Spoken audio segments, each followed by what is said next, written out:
Welcome back. So in this episode, we'll be talking about something that I think a lot of us, I would say, struggle with people having this mindset, having this affliction, as I call it, mental obesity.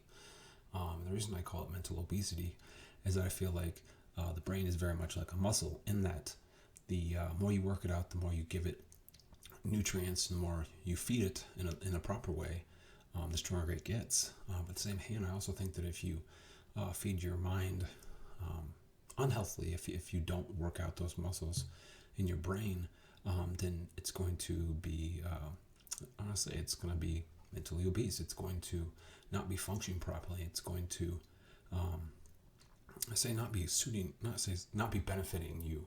And again, too, it's going to affect people around you. And so, again, I think the nature of this is when you look at people discussing issues, whether it be in politics, religion, ways of life, philosophies, psychology, all these subjects. A lot of people have a lot of different feelings and different emotions and different perspectives. And having these different perspectives doesn't affect that lack of strength in your brain.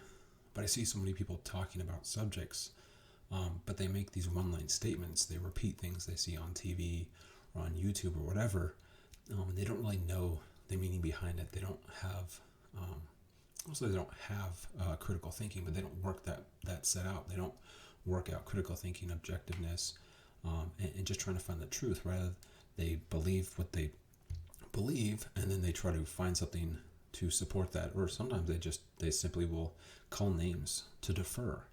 And so again, it's really important for us to identify this because, like I said, I see so much of this back and forth, so much of these one-line statements where someone makes a statement for or against something or for or against somebody, but they don't back it up. They don't give any type of analysis, any type of proof that what they're saying is true.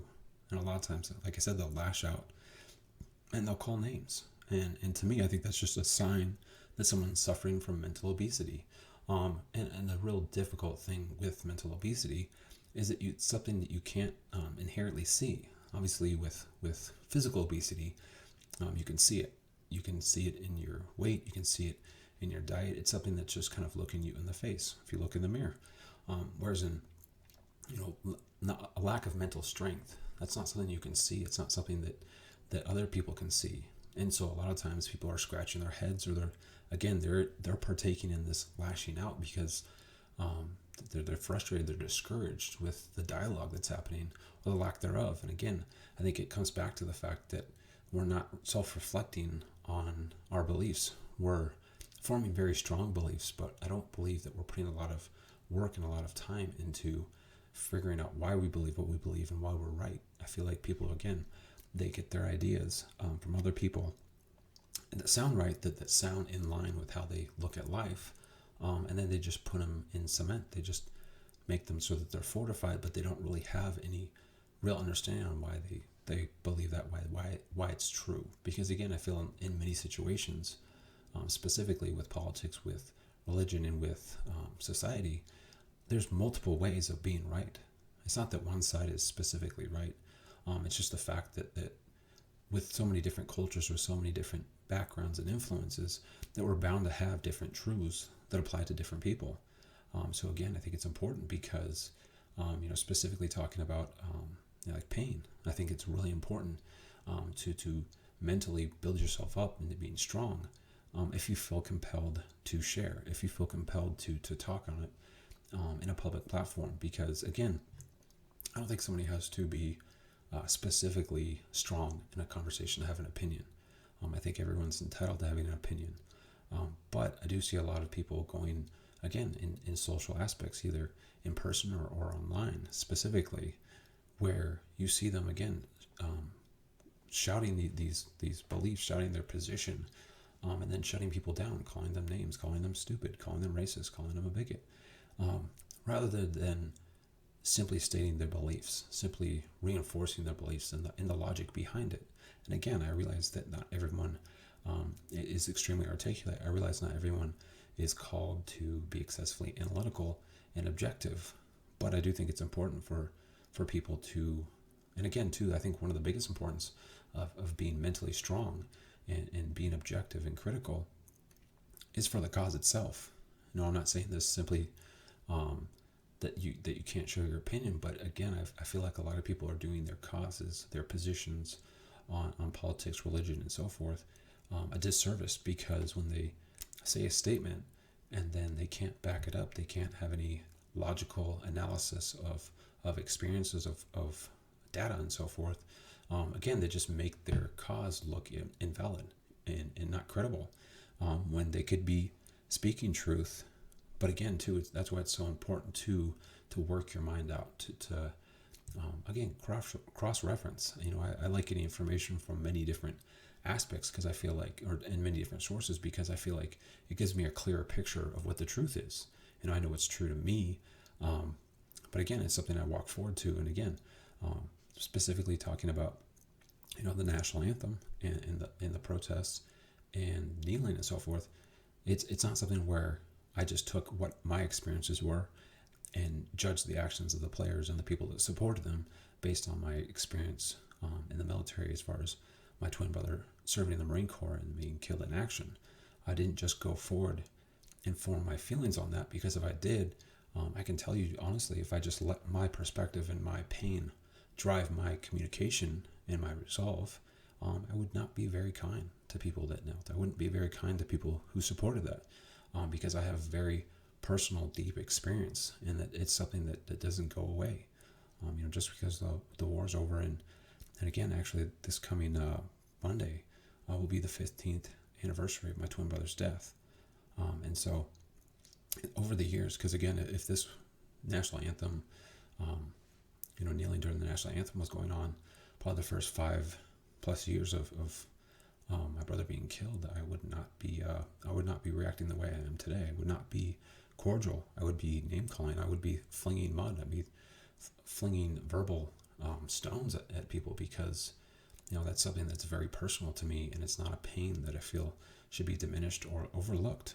And again, I realize that the directive of those kneeling and those supporting the kneeling aren't doing so as a means to diminish my pain intentionally. I know that they're not intentionally trying to disrespect my brother or other fallen military personnel and their families. But the fact of the matter is, as somebody who's lost a loved one in war, I do feel disrespected, because as I see it, and a lot of people see it in this country, the national anthem and the flag at that time is specifically being identified for the military and for those who have given their lives and those who are willing.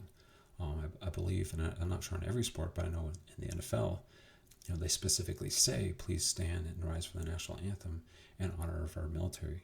And so they specify what the intent is, not necessarily the interpretation of everyone else, but they are signifying that this is a moment for the military and those willing to give their lives.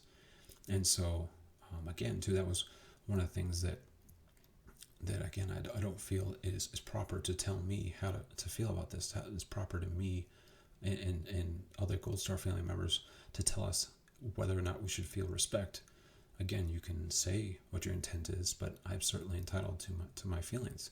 But again, that was one thing that I realized was, in order for my message to be heard, at the very least heard, not necessarily understood, not necessarily even influencing people's actions or lack thereof, but I realized that the only way my voice is ever going to be heard in others is if I do so in a compassionate way, if I do so not stomping and not treading on other people's pain, and do so just explaining my position and why I feel the way I feel, rather than just simply lashing out as I might feel entitled to. Because we are entitled to have our pain, and we're entitled to react as we do.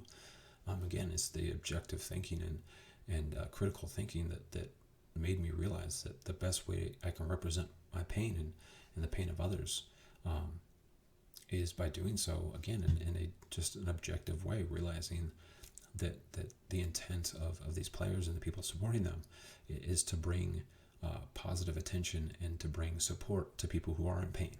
And I can respect that. But again, too, if it was up to me, that's one thing I would like to see specifically with the national anthem, was if it was up to me, I would like to have some dialogue and have, I say, some Gold Star family members and veterans come together and talk about their perspectives And then again, too, some Black Lives Matter activists come together and talk about their perspectives. And then as both sides come together and try to come to an agreement, try to come to a compromise where we can support both people rather than just trying to decide that we can only support one. Because again, I feel like the mindset of what we're doing in this country is not being objective to efficiency. I feel like we're trying to create a hierarchy of pain where if you're of a certain pain, if you've gone through a certain thing, or you're part of a demographic who has, that somehow that pain is superior to others. When in fact, like I said in past videos, pain is pain.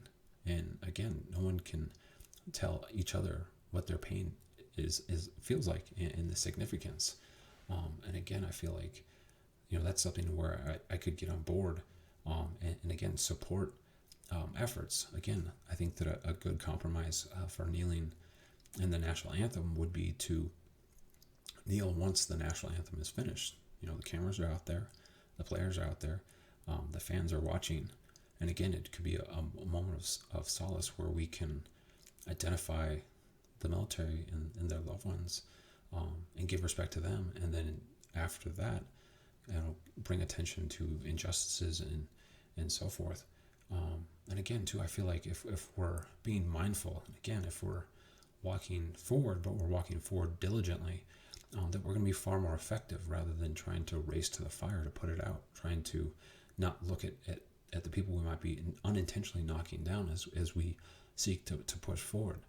But again, I think it comes back to people being able to be objective and to be aware of trying to figure out the details of why they believe what they believe and not just simply run with your emotions. Because again, we're all entitled to our emotions, but as I've self-reflected over the years, my emotions blind me to the people I may unintentionally hurt. And again, unintentionally hurting somebody, especially when you're suffering from a great deal of pain, a lot of times, at least from my experience, we tend to be so upset that we might hurt somebody that we justify our actions and we play down what we've done. Again, you see these NFL players. There was one specifically, I think it was a year or two ago, that was saying that we shouldn't feel disrespect. And it's like, you don't get to tell me how I feel about my pain. I'm not going to tell you how you should feel about your pain. But you certainly don't get to tell me about mine. So again, I have no problem with players and people that support the players kneeling, explaining their intent, explaining they mean no disrespect, because I do think it's important to identify intent. But at the same hand, if we're going to be, again, thinking critically, if we're going to be working our brains out in a sense of where we can be objective and we can have clarity and communicate our issues properly, again, we're going to make far more progress rather than simply just putting an idea in our heads and running with it. Because again, I feel like it's just a lack of people trying to work their brains out, trying to be self-critical and self-examining. And again, it's just people that fill certain boxes in their minds of, this is how I feel about this subject, the end. And again, I've felt so many times, or found so many times, that I've been partially wrong and sometimes completely wrong with certain subjects because I self-reflected and tried to determine why I believed what I believed and what led me to that reality. And then again, too, there were times where I didn't have a good answer for myself. I just kind of said, well, I believe this just because I was told that. That was a reality that I was told. But again, when I critically analyze my beliefs, there are plenty of areas where I've shifted, and there's some areas where I've completely, gone in the opposite direction, because, that's one thing as a child and that I've continued through being an adult, is that in order for me to be right, because I think all of us want to be right, but I think that for myself, one of the things I realized was, in order for me to be right, I have to seek truth, not believe what I believe and try to prove it's true. Have my beliefs, but again, constantly be critiquing it, constantly be taking information from the opposition and seeing if there's validity to what the opposition is saying. And again, too, there have been plenty of times where I have seen that, and I feel like I've gotten closer to the truth on a lot of different subjects and a lot of different issues. But a big part of that was me Again, working my brain out, constantly feeding information from all different angles, constantly using something that using criticism, using logic, but using it against both arguments to see if something is out of whack. And say, for example, that was one of the things that I realized was that there was one point where I saw an argument in support. I don't want to say in support, but it was talking about how I think it was a liberal was talking about how it's funny how conservatives care about the baby before it's born, but not after. I'm like, well, that's a fair enough statement. Now I would say it goes both ways. So I think it's important to care about the baby before and after. But again, it's just important to accept truth where you find it, not to look at the letter of the politician, letter number next to the politician's name, and determine anything that this person says is completely true and anything that says is completely false based on if they're Democrat or Republican. Again, same with religion, same with so many different things where, if we're going to be critical to the extremes of one religion, I think it's important to be critical to all extremes and identify the missteps and the misleading that either side can have. And again, the important part is constantly using, the same logic that you analyze one subject, you apply it to the other. So again, it's just important to feed our brains and feed our brains properly. And again, I know for myself, there are certain subjects, specifically with war, specifically for myself with the military, that I'm going to say they're touchy subjects. But for example, one of the subjects that's touchy with me are anti-war people. And again, it's not a matter that I'm pro-war, that it just, I'm not a war monger. I don't have any kind of bloodlust. But it's just a matter of my perspective of that position. I want to say it denounces, but I feel like it doesn't appreciate. And again, this is from my perspective, but I feel like it doesn't appreciate people like my brother, the military. And again, I'm not saying that's actually the case, but again, that's my perspective of it. Again, there's plenty of positions where I do agree with people that have stated that they're anti-war and explained positions on why they feel that we shouldn't be intervening with this and that, and I can respect those positions. But again, I've had people who are anti-war tell me that my brother died for nothing. That's not true. My brother died for myself. He died for our family. He died for this country. And again, so if we want to discuss why he was sent, I can talk about that. I can be critical and I can question the intent of why he was sent, but why he was there personally, why his fellow Marines were alongside him. I know their intent, and it wasn't for nothing. It was to free a people, regardless if that was why they were sent. That was what their intentions were. And so I think that those types of, again, it's just a matter of getting information from both sides, because I realize that if you don't have a loved one who fought in the war, even if you did, you didn't necessarily get the same feedback. You didn't necessarily have the same experience. That was one of the benefits of me being a twin, was that when my twin talked about what they were doing, what their missions were, the experiences he was having, I was able to really, I would say, secondhand experience it. Obviously, I wasn't deployed, but because of the bond I have with my twin, his experiences as he relayed them to me was as if I was witnessing them.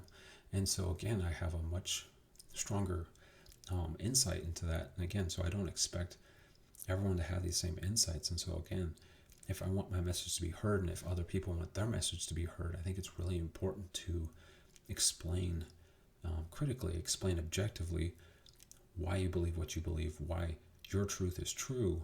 And again, understand the fact that people aren't always going to be able to comprehend that. They're not going to see your pain. Because again, I think that's one of the easy reasons why mental health is such a huge struggle in our country and in the world.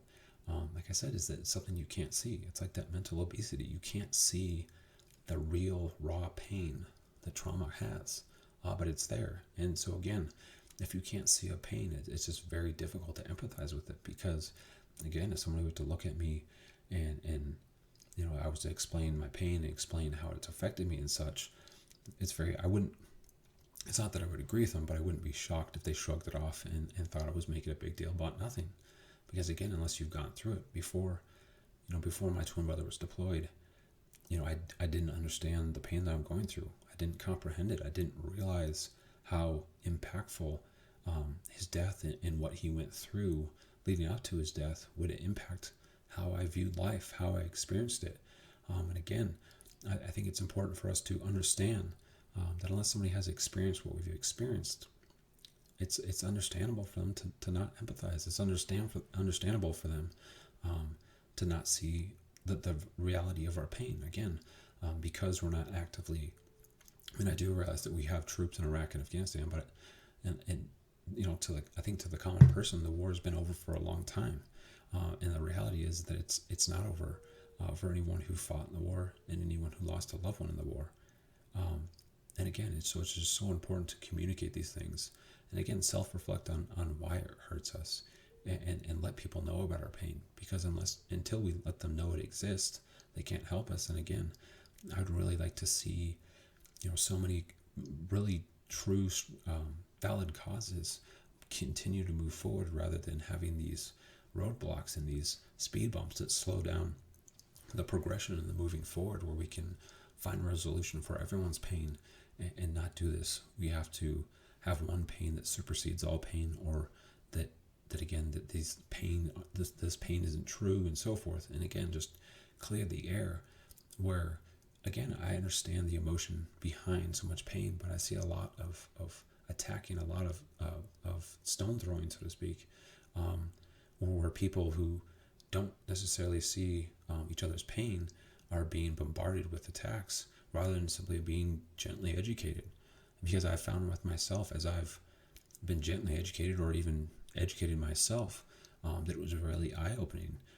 But I realized that if I had been verbally attacked and constantly been told I was a horrible person, this evil person, that I was a lost cause, and I was the problem, I would have been less likely to see the truth, because my heart would have been hardened. I would have been justifying my position rather than realizing I might be wrong. So again, I think it's important for us to all work our minds out, and again, to find out the reasons behind our beliefs. And again, I realize we're not going to all have all the answers, but I do think it's important to have some level of understanding of our beliefs, of our pain, of our truths, so we can properly express them, we can properly explain them to others, so that others can see the truth behind our pain. But as always, good luck and good night.